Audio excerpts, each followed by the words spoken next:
আসসালামু আলাইকুম, সবাই কেমন আছেন? আশা করি সবাই ভালো আছেন। আমাদের বাজার দেখুন, ভালো লাগলে ফলো দেবেন, শেয়ার দেবেন, লাইক করবেন। দেখতে থাকুন।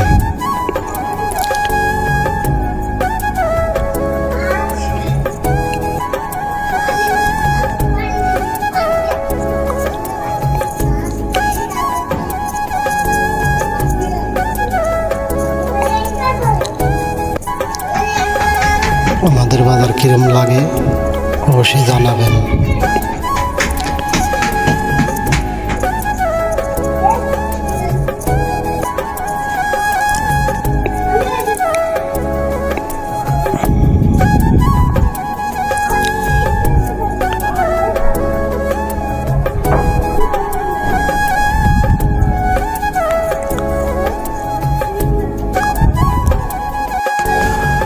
সবার দেখার সুযোগ করে দেবেন শেয়ার দিয়ে।